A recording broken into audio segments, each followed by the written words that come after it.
வணக்கம் மக்களே. சிறகடிக்காசை நாடகத்தில் அடுத்து என்ன நடக்கும் என்பதை பார்க்கலாம் வாங்க. அதுக்கு முன்னாடி நீங்க நம்ம சேனலை சப்ஸ்கிரைப் பண்ணாமல் இருந்தால் உடனே பண்ணிடுங்க.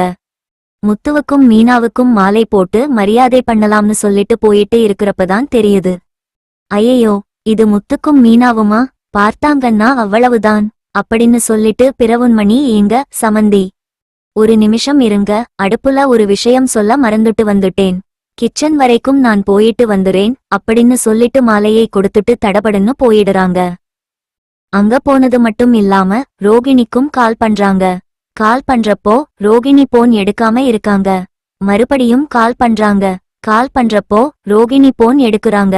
எடுத்துட்டு, என்னாச்சுங்க, திடீர்னு கால் பண்ணிருக்கீங்க எனக்கு அப்படின்னு சொல்லி கேக்குறாங்க. இங்க பாருங்க ரோகிணி பாப்பா, பெரிய பிரச்சனை இல்லை, மாட்டிக்க போறேன் நானு அப்படின்னு சொல்றாங்க. என்னாச்சு அப்படின்னு சொல்லி கேக்குறப்போ, மாப்பிள்ளைக்கு இன்னைக்கு கல்யாணம்னு சொல்லி இருந்தேன்ல, அங்க மாப்பிள்ளையுடைய கல்யாணம் பண்ணிக்க போற அந்த பொண்ணு வீட்டுல அவங்களுடைய ரொம்ப க்ளோஸ் ஃப்ரெண்ட் தான் முத்து வீடு அப்படின்னு சொல்றாங்க. என்ன சொல்றீங்க நீங்க? நீங்க சொல்றத வச்சு பாக்குறப்போ முத்து இப்ப எங்க இருக்கான்? நீங்க பார்த்தீங்க அப்படின்னு சொல்லி கேக்குறாங்க. கல்யாண வீட்டுல, கல்யாண மண்டபத்துலதான் முத்து மீனாவும் உட்கார்ந்து இருக்காங்க. நான் கண்டிப்பா என்னை பார்த்துருவாங்க. நான் மாப்பிள்ளைக்கு நான் தான் முன்னாடி நின்னு கல்யாணம் பண்ணிட்டு இருக்கேன். நான் சொந்த தாய் மாமா அப்படின்னு சொல்றாங்க. அப்படியா அப்படின்னு சொல்லி கேட்ட உடனே ரோகிணிக்கு கிளி காயிருது. அப்ப இன்னைக்கு நம்ம வந்திருக்கிற கல்யாணம் ஒருவேளை ஏதாவது இந்த பிறவுன்மணியுடைய வீட்டு கல்யாணம்தான் போல இருக்கே அப்படின்னு சொல்லிட்டு, மாப்பிள்ளை பேர் என்னன்னு சொல்லி கேக்குறாங்க.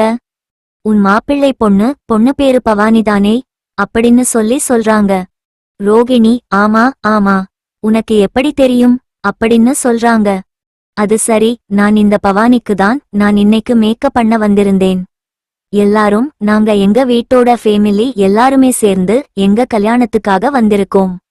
நீங்க சொன்னது சரியா போச்சு. அப்ப நீங்க இங்கதான் இருக்கீங்களா அப்படின்னு சொல்லி கேக்குறாங்க.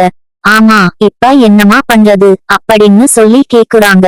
இங்க பாருங்க, எங்க வீட்ல இருக்கிற எத்தனை பேத்தையும் கூட்டிட்டு எல்லாம் என்னால வீட்டுக்கு எல்லாம் போக முடியாது. ஆனா நீங்க வேணா ஒண்ணு பண்ணலாம். அதுக்கு வேணா ஒண்ணு சான்ஸ் இருக்கு. நீங்க இந்த கல்யாணத்துல கொஞ்சம் இருக்காத, கொஞ்சம் ஒரு மணி நேரம் கல்யாணம் முடிஞ்சதுக்கு அப்புறம் வந்துக்கோங்களேன் அப்படின்னு சொல்றாங்க. என்னமா பேசுற நீ? என் மாப்பிள்ளை சொந்த தங்கச்சியுடைய கல்யாணம். தங்கச்சியுடைய பையனுடைய கல்யாணம். நான் எப்படி இல்லாம இருக்க முடியும்? நீ கொஞ்சம் தெரிஞ்சுதான் பேசுறியா? இவ்வளவு நாள் ஹெல்ப் பண்ணுனா ஒன்னும் பிரச்சனை இல்லை.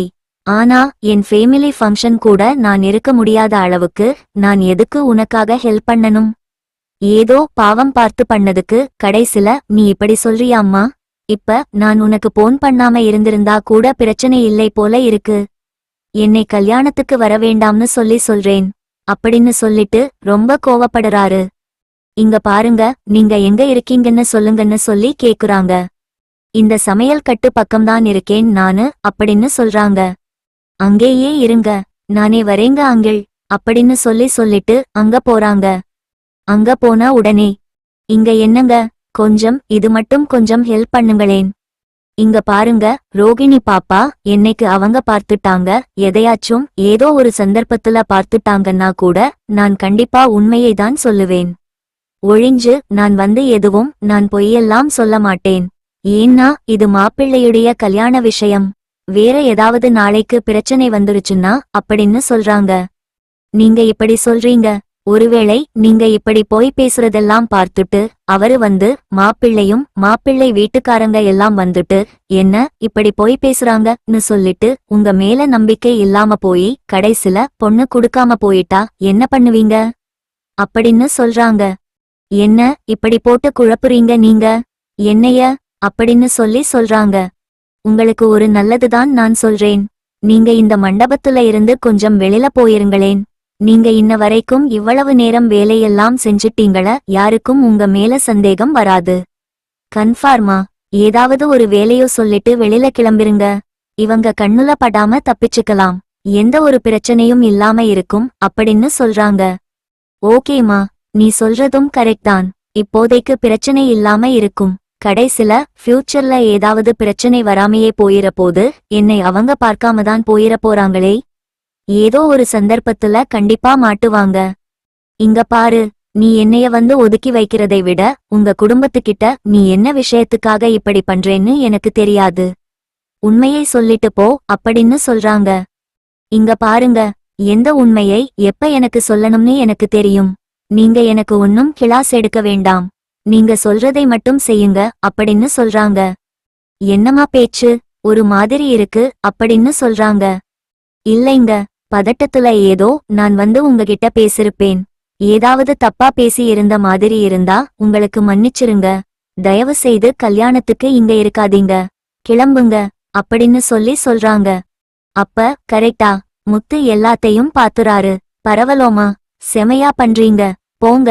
அதான பார்த்தேன், நீங்க ஏதோ ஒரு தப்பு, யாருக்கும் சந்தேகம் வராத அளவுக்கு தப்ப கரெக்டா பண்ணிட்டு இருக்கீங்கன்னு மட்டும் எனக்கு ரொம்ப நாளா சந்தேகம் இருந்தது. இப்பதானே தெரியுது. என்ன மலேசியா மாமா, நீங்க வந்து பவானிக்கு இப்போ பவானி பொண்ணு எடுக்கிறதுனாலதான் இப்ப எல்லா விஷயம் எங்களுக்கு தெரிய வந்துச்சு இல்லையா? இல்லையன்னா இந்த விஷயம் இப்படியாதான் இருந்திருக்கும். ஆரம்பத்துல இருந்தே நீங்க மலேசியால இருந்து வரலைன்னு சொல்லி எனக்கு சந்தேகம்தான். அன்னைக்கு கூட நாங்க மலேசியாவுக்கு போறோம்னு சொன்ன உடனே வந்து அந்த பாலராமுடைய அப்பா இறந்துட்டாங்கன்னு சொல்லிட்டு என்னென்ன கதை பேசுனீங்க. நீங்க இப்ப பேசுனது எல்லாத்தையும் நான் ரெக்கார்ட் பண்ணி கையில போன்ல எவிடன்ஸோட வச்சிருக்கேன். ஒழுங்கா வந்து எல்லா உண்மையும் வந்து சொல்லிருங்க அப்படின்னு சொல்றாங்க. இங்க பாருங்க முத்து, ஏதாவது எனக்கு எதுக்காக எல்லாம் நடிக்க சொன்னாங்கன்னு தெரியாது. என்ன காரணமா இருந்தாலும் நீங்க ரோகிணி பாப்பாவையே கேட்டுக்கோங்க அப்படின்னு சொல்றாங்க. ஆமா, ரோகிணி பாப்பாவைத்தான் நான் கேட்க போறேன். வேற யாரை கேட்க முடியும்? அவங்கதானே இதுக்கு திரைக்கதை வசனம் எல்லாமே. அதனால கண்டிப்பா அவங்க கிட்டதான் கேட்க முடியும். அவங்கதானே எத்தனை தப்பும் பண்ணிருக்காங்க. ஆனா சிக்குவீங்கன்னு தெரியும். ஆனா இந்த மாதிரி விஷயத்துல சிக்குவீங்கன்னு தெரியாது. அப்போ நீங்க மொத்தத்துல மலேசியால இருந்து வர கிடையாது. உங்க அப்பா பணக்காரன் கிடையாது அதானே அப்படின்னு சொல்றாங்க. இங்க பாருங்க முத்து, தேவையில்லாம பேசிட்டு இருக்காதீங்க அப்படின்னு சொல்றாங்க. எதுக்கு எங்க குடும்பத்தையும் ஏமாத்தி இப்படியே மனோஜையும் ஏமாத்தி கல்யாணம் பண்ணீங்க? மனோஜ்க்கு இந்த விஷயம் தெரிஞ்சுன்னா ரொம்ப கஷ்டப்படுவான். ஏற்கனவே ஒரு பொண்ணு அவனை ஏமாத்திட்டு போயிருச்சு. இப்ப அந்த லிஸ்ட்ல 2வது நீங்களும் சேர்ந்துட்டீங்களே அப்படின்னு சொல்றாங்க. இங்க பாருங்க, தேவையில்லாம தப்பு தப்பா பேசாதீங்க. நீங்க சொன்னது எல்லாமே உண்மைதான். மலேசியால எங்க அப்பா இல்ல, அதெல்லாம் ஓகே தான். ஆனா நம்ம மனோஜா ஏமாத்தி கல்யாணம் பண்ணணும்னு நினைக்கல. மனோஜா மனசா கல்யாணம் ஆசைப்பட்டு கல்யாணம் பண்ணணுங்கிறதுக்காக தான் இந்த பொய் எல்லாம் கூட சொன்னேன். கொஞ்சம் புரிஞ்சுக்கோங்க, தேவையில்லாம பிரச்சனை பண்ணாதீங்க அப்படின்னு சொல்றாங்க. என்ன, நானா பிரச்சனை பண்றேன்? நீங்க தான் இத்தனை பிரச்சனை பண்ணி இருக்கீங்க. எவ்வளவு பெரிய உண்மையெல்லாம் மறைச்சிருக்கீங்க. இந்த விஷயத்தை நான் இப்பவே போய் சொல்ல போறேன் அப்படின்னு சொல்றாங்க. போய் சொல்லுங்க, அதுக்கப்புறம் பவானியோட கல்யாணம் எப்படி நடக்குதுன்னு பார்த்தரலாம் அப்படின்னு சொல்றாங்க. இதை பார்த்துட்டு அந்த பிறவுண்மணி சொல்றாங்க. என்னமா இப்படி எல்லாம் நீ பேசுற? என் மாப்பிள்ளையோட கல்யாணம் பெரிய தடங்களுக்கு அப்புறம் இப்பதான் நடக்குது. கல்யாணம் மட்டும் நடக்காம போயிருச்சுன்னா ரொம்ப பெரிய கஷ்டம் ஆயிரும். அவன் ரொம்ப மனசு விட்டு போயிருவான். அது மட்டும் இல்லாம 2 பேரும் ஒருத்தர் விரும்புறாங்க அப்படின்னு சொல்றாங்க. அப்ப நான் சொல்றபடி கொஞ்சம் அமைதியா இருங்க அப்படிங்கிற மாதிரி ரோகிணி மிரட்டுறாங்க.